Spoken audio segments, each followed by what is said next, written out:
Warrant of arrest, मतलब गिरफ्तारी का जो वारंट है उसके बारे में है। ठीक है, तो ये कौन से चैप्टर में है? ये सीआरपीसी का चैप्टर 6 है, जिसमें अपन क्या देख रहे हैं, बी वाला पार्ट, तो वारंट ऑफ अरेस्ट या गिरफ्तारी का वारंट। ठीक है, ये अब देखें कि यहां जो टोटल सेक्शंस देखेंगे आज हम, वो है जो पिछला देखे थे समन्स के लिए, वो क्या था, 61 से लेके 69 तक। अभी वाला जो सेक्शन देखेंगे, है ना, वो क्या है, 70 टू 81 तक का है। ठीक है, मतलब यहाँ कितने हैं, इस वाले में कितने सेक्शन, 10 सेक्शन, इस वाले में कितने सेक्शन, 11 सेक्शन। ठीक है, तो ये चीज को ध्यान में रखना। तो ये जो है वो गिरफ्तारी का वारंट, पार्ट बी जो है इस वाले पार्ट से रिलेटेड। अब देखो धीरे धीरे, अब देखना कि समझ देख चुके हैं, अब उसके बाद हम वारंट देखेंगे ना। तो जो सेक्शन 70 है वो ये बताता है कि गिरफ्तारी के वारंट का प्रारूप और अवधि, ये लगभग समन्स वाले से मिलता जुलता है। ठीक है, तो इसमें भी क्या है, दो सबसेक्शन है इसके। तो सबसेक्शन 1 जो है वो बोलता है कि न्यायालय द्वारा इस संहिता के अधीन जारी किया गया गिरफ्तारी का प्रत्येक वारंट लिखित रूप में होगा, और ऐसे न्यायालय के पीठासीन अधिकारी द्वारा क्या होगा, हस्ताक्षरित होगा, और उस पर न्यायालय की मुद्रा लगी होगी। तो वारंट का मतलब क्या होता है? वारंट का मतलब होता है कि बलपूर्वक आपको न्यायालय में उपस्थित किया जाए। सामान्य बोलचाल की भाषा में आप इसको ऐसा याद रख सकते हैं। जैसे हम समन्स के लिए क्या देखते थे कि न्यायालय सूचना देता है कि आपको न्यायालय में उपस्थित होना है ना। तो वैसे ही क्या है कि जो वारंट है उसमें बलपूर्वक जो रहता है कि आपको निरुद्ध करके न्यायालय के समक्ष प्रस्तुत किया जाएगा। ठीक है, तो ये था आपका उपधारा 1 जो है, धारा 70 की। अब उसके बाद देखिए उपधारा 2 जो है, वो बोलता है कि ऐसा प्रत्येक वारंट तब तक प्रवर्तन में रहेगा जब तक उसे जारी करने वाले न्यायालय द्वारा रद्द नहीं कर दिया जाता, या जब तक वह निष्पादित नहीं कर दिया जाता। मतलब अगर वारंट जारी किया गया है तो इस वारंट को जब तक रद्द नहीं कर दिया जाता, या फिर क्या है कि उसका निष्पादन नहीं हो जाता। तो निष्पादन का मतलब यह है कि जिसको गिरफ्तार करना था, है ना, ठीक है, वारंट जारी किया गया था तो उसका निष्पादन होगा, तब तक वो जारी रहेगा, या फिर अगर उसको रद्द नहीं कर देता वही न्यायालय जिसने जारी किया है, तब तक वो जारी रहेगा। अब उसके बाद ये तो सेक्शन क्लियर हो गया होगा। अब देखो सेक्शन 71 जो है वो क्या बोलता है कि प्रतिभूति लिए जाने का निर्देश देने की शक्ति।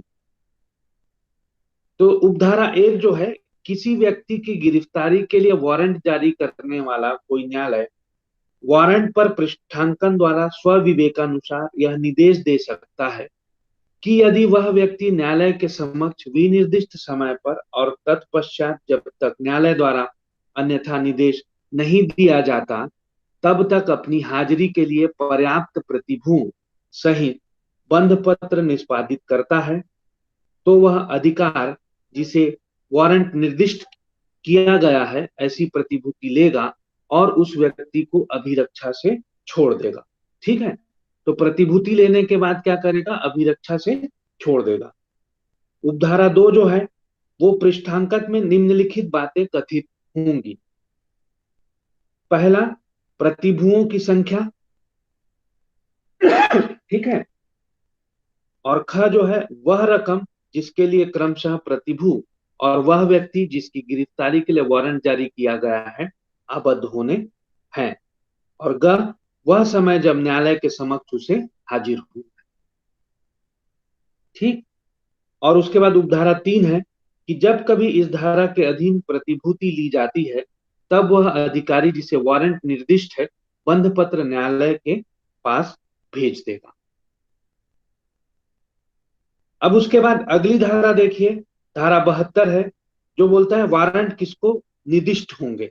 तो उपधारा 1, गिरफ्तारी का वारंट मामूली तौर पर एक या अधिक पुलिस अधिकारियों को निर्दिष्ट होगा, किंतु यदि ऐसे वारंट का तुरंत निष्पादन आवश्यक है और कोई पुलिस अधिकारी तुरंत न मिल सके, तो वारंट जारी करने वाला न्यायालय किसी अन्य व्यक्ति या व्यक्तियों को उसे निर्दिष्ट कर सकता है और ऐसा व्यक्ति या ऐसे व्यक्ति उसका निष्पादन करेंगे। तो पहले क्या है, पुलिस अधिकारी को, और अगर तुरंत उपलब्ध नहीं हो पाता है तो किसी अन्य व्यक्ति को निर्दिष्ट किया जाएगा और वो उसका निष्पादन करेगा। उपधारा 2 जो है वो देखिए कि जब वारंट एक से अधिक अधिकारियों या व्यक्तियों को निर्दिष्ट है, तब उसका निष्पादन उन सब के द्वारा या उनमें से किसी एक या अधिक के द्वारा किया जा सकता है। तो वो स्वयं कर सकेगा या सभी मिलके कर सकते हैं, एक से अधिक होंगे तो। ठीक है। अब उसके बाद देखिए धारा 73 जो है वो बोलता है कि वारंट किसी भी व्यक्ति को निर्दिष्ट हो सकेंगे। तो उपधारा 1, मुख्य न्यायिक मजिस्ट्रेट या प्रथम वर्ग मजिस्ट्रेट किसी निकल भागे, सिद्ध दोष, उद्घोषित अपराधी या किसी ऐसे व्यक्ति की जो किसी अजमानती अपराध के लिए अभियुक्त है और गिरफ्तारी से बच रहा है,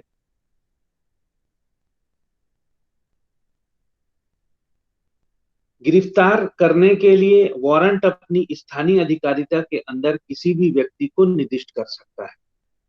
उपधारा 2 जो है, ऐसे व्यक्ति वारंट की प्राप्ति को लिखित रूप में अभिस्वीकार करेगा और यदि वह व्यक्ति इसकी गिरफ्तारी के लिए वह वारंट जारी किया गया है उसके भार साधन के अधीन किसी भूमि या अन्य संपत्ति में या प्रवेश करता है तो वह उस वारंट का निष्पादन करेगा।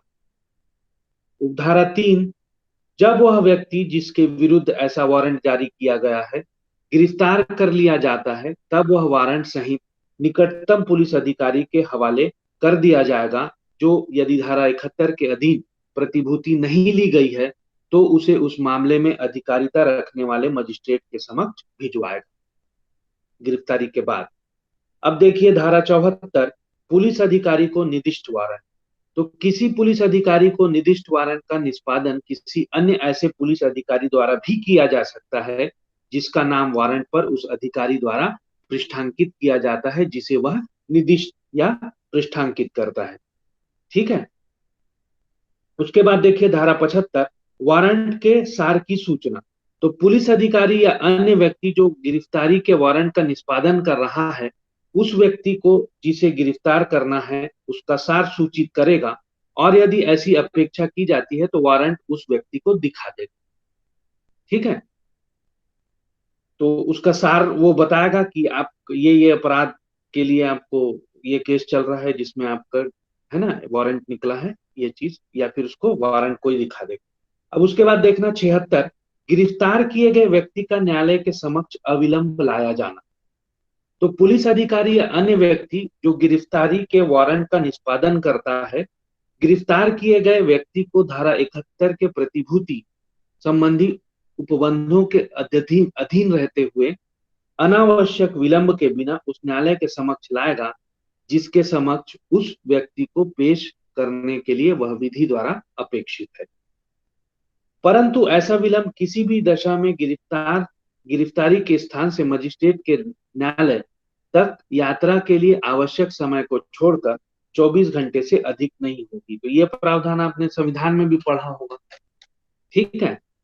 अब उसके बाद देखिए कि धारा 77 जो है वो बोलता है कि वारंट कहाँ निष्पादित किया जा सकता है।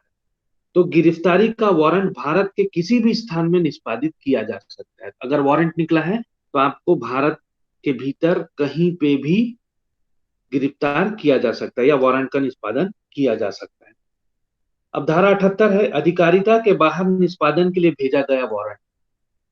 तो उपधारा 1, जब वारंट का निष्पादन उसे जारी करने वाले न्यायालय की स्थानीय अधिकारिता के बाहर किया जाना है तब वह न्यायालय ऐसा वारंट अपनी अधिकारिता के अंदर किसी पुलिस अधिकारी को निर्दिष्ट करने के बजाय उसे डाक द्वारा अन्यथा किसी कार्यपालक मजिस्ट्रेट या पुलिस अधीक्षक या पुलिस आयुक्त को भेज सकता है जिसकी अधिकारिता या स्थानीय सीमाओं के अंदर उसका निष्पादन किया जाना है और वह कार्यपालक मजिस्ट्रेट या जिला अधीक्षक या आयुक्त उस पर अपना नाम पृष्ठांकित करेगा और यदि साध्य है तो उसका निष्पादन इसमें इसके पूर्व उपबंधित तिथि से करवाएगा।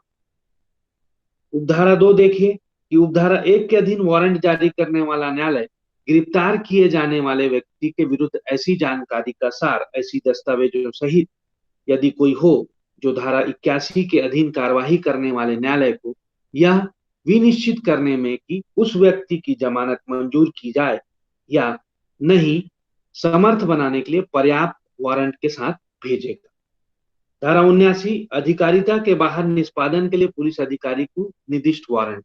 उपधारा 1 जब पुलिस अधिकारी को निर्दिष्ट वारंट का निष्पादन उसे जारी करने वाले न्यायालय की स्थानीय अधिकारिता के बाहर किया जाना है, तब वह पुलिस अधिकारी उसे पृष्ठांकन के लिए मामूली तौर पर ऐसे कार्यपालक मजिस्ट्रेट के पास या पुलिस थाने के भार साधक अधिकारी से अनिम्न पंक्ति के पुलिस अधिकारी के पास जिसकी अधिकारिता की स्थानीय सीमाओं के अंदर उस वारंट का निष्पादन किया जाना है ले जाएगा। उपधारा 2 ऐसा मजिस्ट्रेट या पुलिस अधिकारी उस पर अपना नाम पृष्ठांकित करेगा और पृष्ठांकन उस पुलिस अधिकारी के लिए जिसको वह वारंट निर्दिष्ट किया गया है उसका निष्पादन करने के लिए पर्याप्त प्राधिकार होगा। और स्थानीय पुलिस यदि ऐसी अपेक्षा की जाती है तो ऐसे अधिकारी को ऐसे वारंट का निष्पादन करने में सहायता करेगा। उपधारा 3 जब कभी यह विश्वास करने का कारण हो कि मजिस्ट्रेट या पुलिस अधिकारी या किसी स्थानीय अधिकारिता के अंदर वह वारंट निष्पादित किया जाना है, पृष्ठांकन प्राप्त करने में होने वाले विलंब से ऐसा निष्पादन न हो पाएगा, तब वह पुलिस अधिकारी जिसे वह निर्दिष्ट किया गया है उसका निष्पादन उस न्यायालय की जिसने उसे जारी किया है स्थानीय अधिकारिता से परे किसी स्थान में ऐसे पृष्ठांकन के बिना कर सकता है। धारा 80 जिस व्यक्ति के विरुद्ध वारंट जारी किया गया है उसके गिरफ्तार होने पर प्रक्रिया। तो जब गिरफ्तारी के वारंट का निष्पादन उस जिले के बाहर किया जाता है जिसमें वह जारी किया गया था, तब गिरफ्तार किए व्यक्ति को उस दशक के सिवाय जिसमें वह न्यायालय जिसने वह वारंट जारी किया है गिरफ्तारी के स्थान से 30 किलोमीटर के अंदर है, या कार्यपालक मजिस्ट्रेट या जिला पुलिस अधीक्षक या पुलिस आयुक्त से जिसकी अधिकारिता की स्थानीय सीमाओं के अंदर गिरफ्तारी की गई थी अधिक निकट है, या धारा 71 के अधीन प्रतिभूति ले ली गई है, तो ऐसे मजिस्ट्रेट या जिला अधीक्षक या आयुक्त के समक्ष ले जाया जाएगा। अब धारा 81 उस मजिस्ट्रेट द्वारा प्रक्रिया जिसके समक्ष ऐसे गिरफ्तार किया गया व्यक्ति लाया जाए। उपधारा 1 यदि गिरफ्तार किया गया व्यक्ति वही व्यक्ति प्रतीत होता है तो वारंट जारी करने वाले न्यायालय द्वारा आशयित है, तो ऐसा कार्यपालक मजिस्ट्रेट या जिला पुलिस अधीक्षक या पुलिस आयुक्त उस न्यायालय के पास उसे अभिरक्षा में भेजने का निर्देश देगा।